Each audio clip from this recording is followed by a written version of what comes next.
Hi there, it is Father Phil here at St. Mark's Church in Southborough, and it is time for PJ Prayers with me, Father Phil. We gather each Sunday to read some books together, hear a Bible story, and say some bedtime prayers. It is great having you with us here tonight on this 10th day of Christmas. So we're still in the Christmas season as we are and going to be reading some books, one about Christmas and one about Epiphany, which is coming up in a couple of days. It is great to have you with us. And just a reminder, if you have someone that you'd like me to pray for tonight, a kid in your life, go ahead and put their name in over in the comment section so that when I get there, we can do that. So our first book tonight is Merry Christmas, Curious George. And this is by Margaret and H.A. Ray. Merry Christmas, Curious George. This is George. He lived with his friend, the man with the yellow hat. He was a good little monkey, and he was always very curious. Today, George was visiting a Christmas tree farm. You can help me pick out the perfect tree for our home, his friend told him. Keep close to me while we look. George promised to be good, but little monkeys sometimes forget.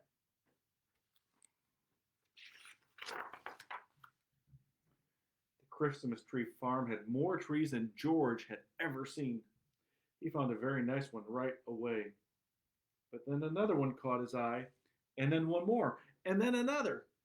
George was curious. How many Christmas trees could there be?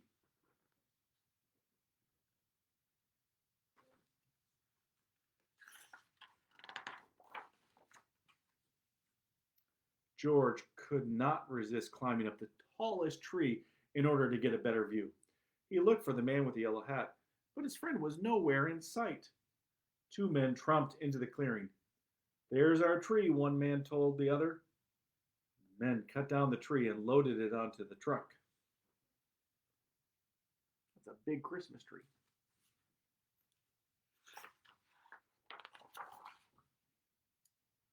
Along with George, who was still on the tree. Oh my goodness. George held on tightly. He saw the man with the yellow hat just as the truck drove by, but the truck was going way too fast. George couldn't jump off. He was scared, but he was still a little curious. Soon the truck stopped in front of the hospital. George peeked out of the branches as the men carried his tree inside. At the Children's Hospital. You see George there? Can you believe he was up in that tree when they cut it down? The hospital was a very busy place. George jumped out of the tree. There was a lot here to see and do. He looked at some interesting pictures, which looks like x-rays. He found a jacket and tried it on. He's looking like a doctor. He played on a trampoline. He even went for a ride on a speedy little cart. What fun!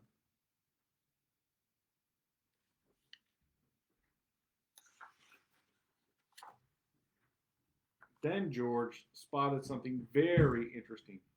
His tree. George knew that Christmas trees were supposed to have tinsel and twinkling lights and shining ornaments, but this tree was empty. George thought and he thought, and then he had an idea. Can you see what he's putting on that tree? It looks like hospital equipment. George is decorating that tree. Next, George noticed a pile of gifts in the corner of the room. The gifts looked pretty, but George was curious. Could he make them look even prettier? This red bow would look much better on that green box, and the name tags might look nicer on different packages too. And then a nurse arrived, and what did she see? A monkey. And he was making a big mess.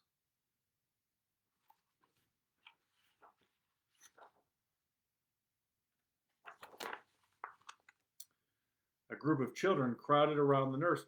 They were all patients at the hospital. Even though it was almost Christmas, the children were not smiling or looking happy. Come along, the nurse said, picking George up. I'd better get you out of here before you can ruin anything else.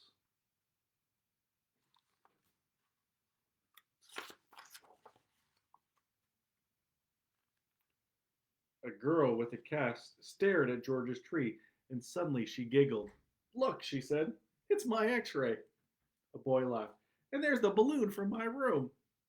All the children started chattering and laughing as they looked at George's funny decorations. "Can't he stay for the party?" a boy asked the nurse.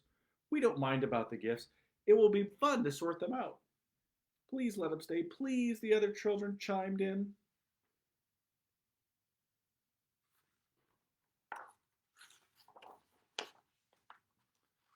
When she saw how happy the children looked, the nurse looked happier too. "I suppose he can stay," she said, "if he promises to help fix the tree." So George was happy to help. The children helped too. Some of them returned George's decorations, while others handed George the real ornaments. He scampered up and down, stringing lights and hanging tinsel. Being a monkey, he was good at that sort of thing. He was also good at making the children laugh.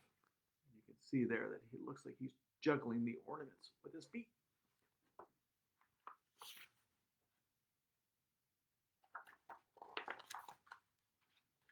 When the tree was finished, George helped open the gifts.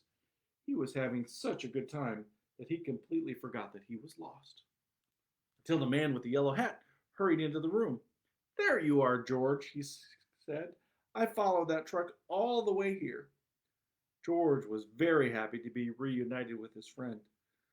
The nurse invited them both to stay for milk and cookies.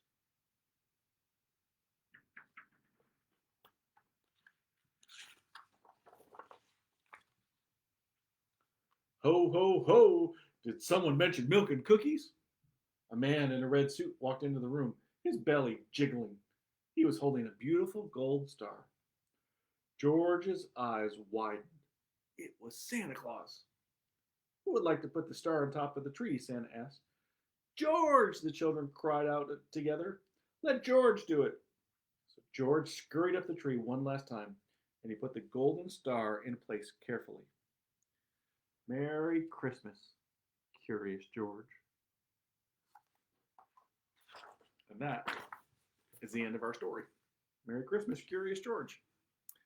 Our next story is our Bible story, and this one is about the wise men. Their day is, the King's Day is Epiphany, which is January 6th, so a couple more days. So the way that works is Christmas, the 12 days of Christmas start on Christmas Day, and then go all the way to the day before the Epiphany, January 5th. And then on January 6th, we have the Feast of the Epiphany, which is the reminder of this story when the wise men come. This is called the King of all kings. Far away in the east, three clever men saw the very same star that had appeared when Jesus was born. The star that God had put in the sky when Jesus was born. They knew that it was a sign. A baby king had been born. They had been waiting for the star. They knew it would come. "He's here," they shouted. "He's here." And I'm sure if you had been there, you would have heard them laughing and dancing and singing all night until the sun came up. At dawn, they packed up their camels and wrapped gifts for the baby. They brought their most precious treasures of all, frankincense, gold, and myrrh, special, sparkling, lovely smelling, gleaming things, just right for a king.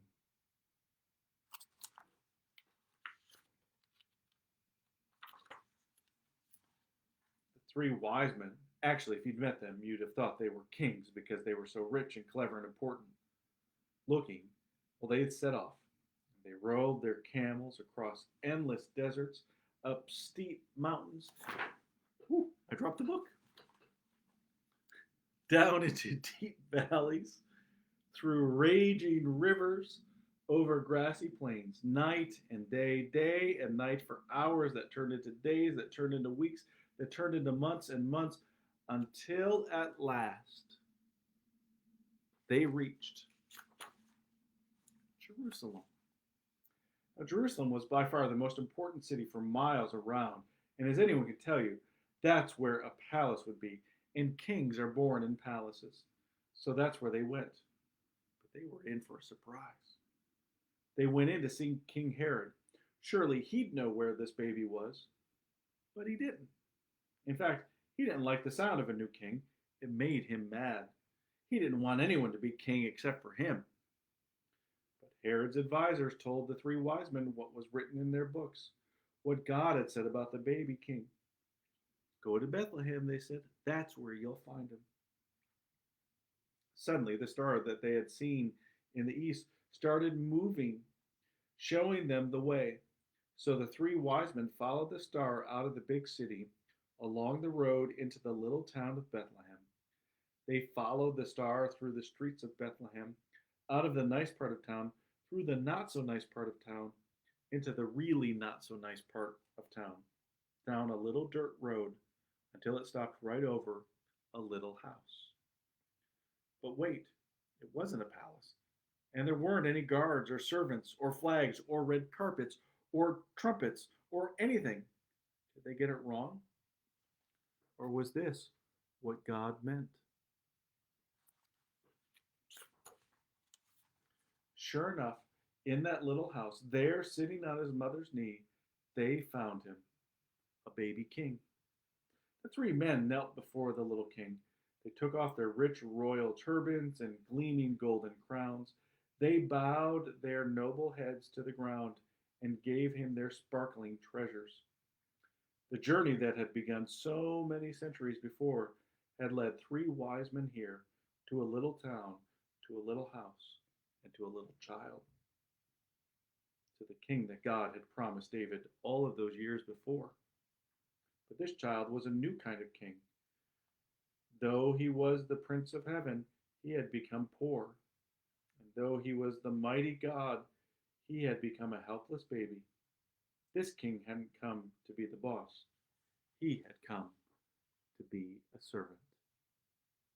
And that is the end of our Bible story about the three kings. And our last book is also about the three kings. This one's called The Last Straw. And you can see here, there's a picture of a camel on it. And if you're paying attention, you'll see that that camel is right here. This is the camel from the story that we're going to be reading. He's going to stay up here. I hope if he doesn't fall over. He might fall over. Let me see if I can. This is kind of hard to do with one hand. Let me try here. There you go. I'll turn him. Sorry about this, friends. Oh, he's just going to fall over. I'm just going to leave him just like that for our story. This is The Last Straw by Frederick H. Thury and illustrated by Vlasta van Kampen. The Last Straw.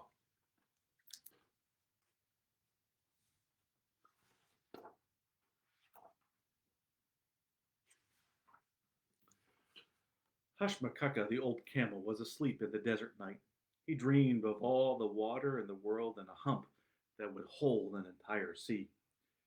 Hearing voices, Hushmakaka opened one eye. Hushmakaka, Hushmakaka. Reluctantly, Hushmakaka opened the other eye. Why should I wake up? He grumbled. The sand whirled up into the moonlit skies. You have been chosen, the voices whispered. The sand seemed to shift again. You will carry gifts to a baby king. Who are you? Hushmakaka wanted to know, for he was an old camel and felt he had earned his sleep. You will carry frankincense, myrrh, and gold. The wise men have chosen you.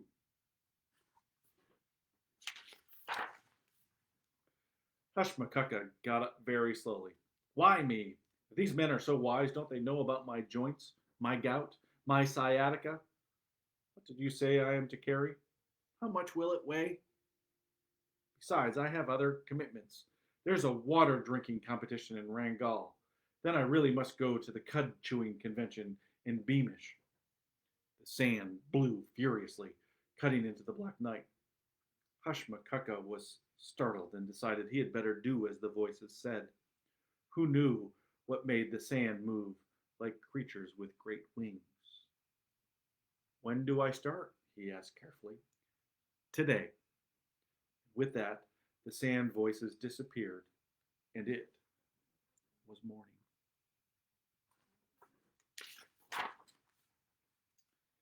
was still early as the servants of the wise men placed their precious gifts onto Hushmakaka's back. The young camels ran to their good friend. They all looked up to him because he was old, and they thought him wise. You must be a very special camel, they sighed. I am very special, Hushmakaka puffed out his chest in pride, and then said something a little foolish. I'm not so old. I'm still as strong as 10 horses, and I have been chosen to carry rich gifts to the newborn king. Can we come too? Asked the youngest camel, who never wanted to be left behind. Aren't we your friends? Shouted another. You can walk beside me, Hushmakaka replied in his most regal voice, and the long journey began.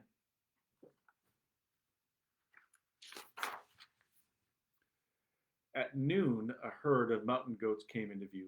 Hushmakaka thought that they had come a long way from their mountain home in the north.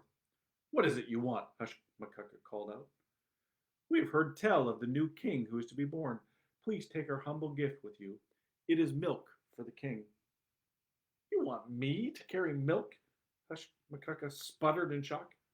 I'm not a milk-bearing camel. I am not ordinary like you. The young camels chorused. No, he is not ordinary. They looked up to him with their big brown eyes. He is strong. Why, he's as strong as 10 horses.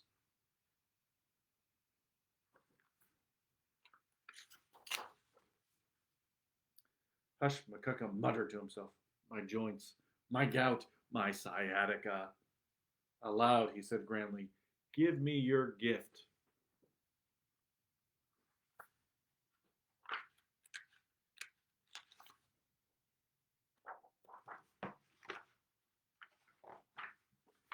At 1 o'clock, he was stopped by a family of millers. Look, said the youngest camel, they're carrying bags of ground corn. Do you suppose they're for the new king? They will have to carry it themselves, Hushmakaka replied. They can follow that star just like the rest of us. The young camels crowded around Hushmakaka eagerly. But you're so strong, they said. You're as strong as 10 horses. Hushmakaka felt weary just looking at the bags. But he said to the millers, give me your heavy bags. I will carry them.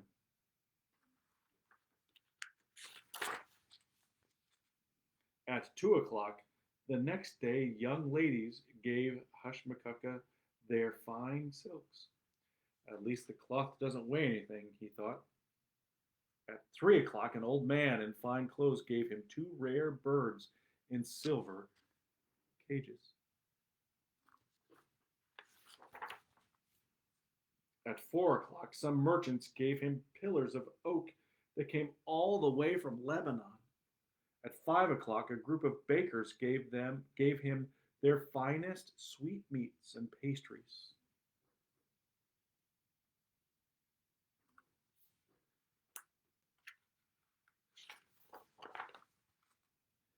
At 6 o'clock, the sun finally went down and the crowds melted into the coming night.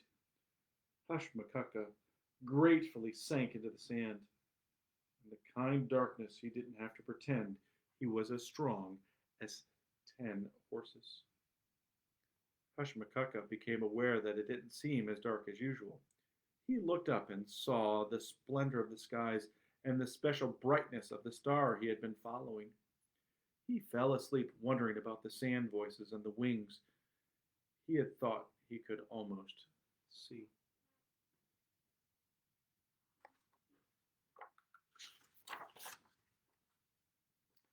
But as the sun rose over the desert hills, it was hard to remember the wonder of that star, for the new day brought new pains and new burdens for Hushmakaka. I don't think I will make it. I can't carry it anymore. My legs are getting weaker. My gout, my sciatica, my joints. I'm too loaded down. Word of the caravan had spread like sand before a desert wind.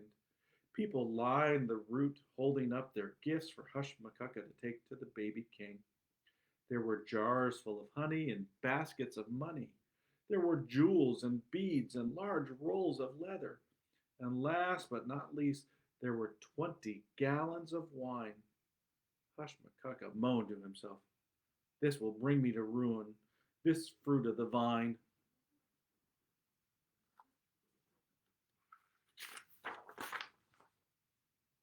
But then the youngest camel cried out, "Look, there, it's Bethlehem.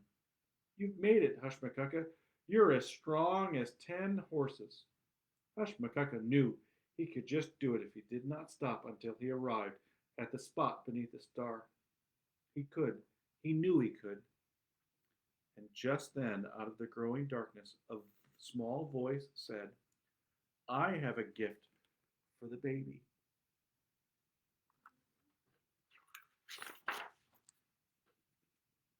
Hushmakaka looked down on a tiny child. "Please, child, no more gifts," he said. "It has no weight. It's long and light. It's for the king who is born this night. It's little," the child added.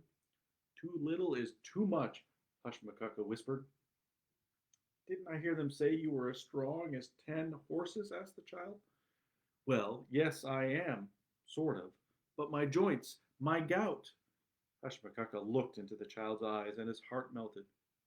"Yes, child, give it to me. This smaller than small gift, what harm can it do?" "It's for his bed. It's all I have." "No problem at all," said Hushmakaka bravely, if foolishly. All this time Hushmakaka had kept walking because he knew if he'd stop, he could not start again. Now he could see that the star shone down upon a lowly stable. "Child, do it now. Place your straw upon my back as I approach the new king." Look at all that stuff and that little piece of straw.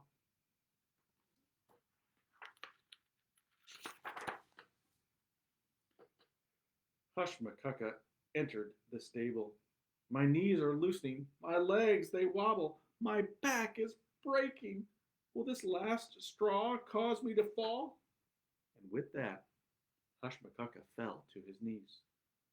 "Oh my," he thought, "this is no way for a camel to behave.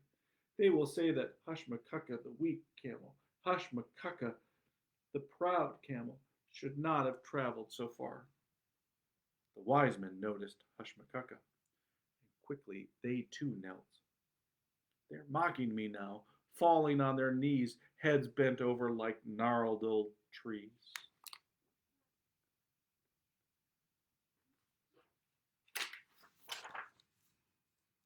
Then from the humble manger, a tiny hand reached out and touched Hushmakaka. His pain seemed to disappear. He could no longer feel his burden. Hushmakaka whispered to the baby, "Hosanna from Hushmakaka.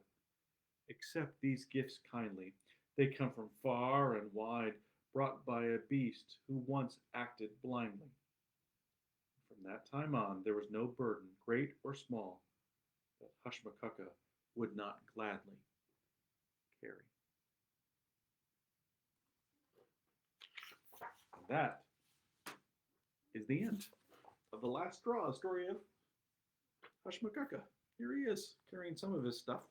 He had quite a bit of stuff, and he might fall over, which I think is appropriate given that the book was all about him kneeling before the baby Jesus. So friends, it's time for us to say some prayers together. So if you haven't yet put your name in over in the comment section, I invite you to do so to let me know who to pray for. And I hope that you will join in our prayers with us. These are prayers that come from our Book of Common Prayer for bedtime, and we've been saying it for a long time here at our house. So I hope you'll join in. Guide us waking, O Lord, and guard us sleeping, that awake we may watch with Christ, and asleep we may rest in peace. Lord, you now have set your servant free to go in peace as you have promised. For these eyes of mine have seen the Savior, whom you have prepared for all the world to see, a light to enlighten the nations and the glory of your people Israel. Guide us waking, O Lord, and guard us sleeping, that awake we may watch with Christ, and asleep we may rest in peace. And now making the sign of the cross on the forehead of everyone who's there with you, say, "The Lord bless you and keep you. The Lord make his face to shine upon you and give you peace and joy and love and hope." We pray, Lord, be today with Joey and Caitlin and our other friend Joey and Vivi and Andrew and Kaylin and Sean sometimes are on, and some of our other friends too, that God would bless all of you as you come to the end of your school vacation week, and that you would have a great rest of your Christmas and a delightful Epiphany. Amen. And now, friends, it is time to get ready for bed. So if you haven't yet, make sure you go brush your teeth really, really well. And make sure you wash your hands really, really, really well, because that helps us from the COVID, right? And then give hugs to those people that you live with. Let them know how much you love them and how much you care for them. And give them a big kiss too while you're at it. And have a great night's sleep. I look forward to seeing you in a week from now when we have PJ prayers once more, next Sunday night at 7:30. Until then, bye-bye.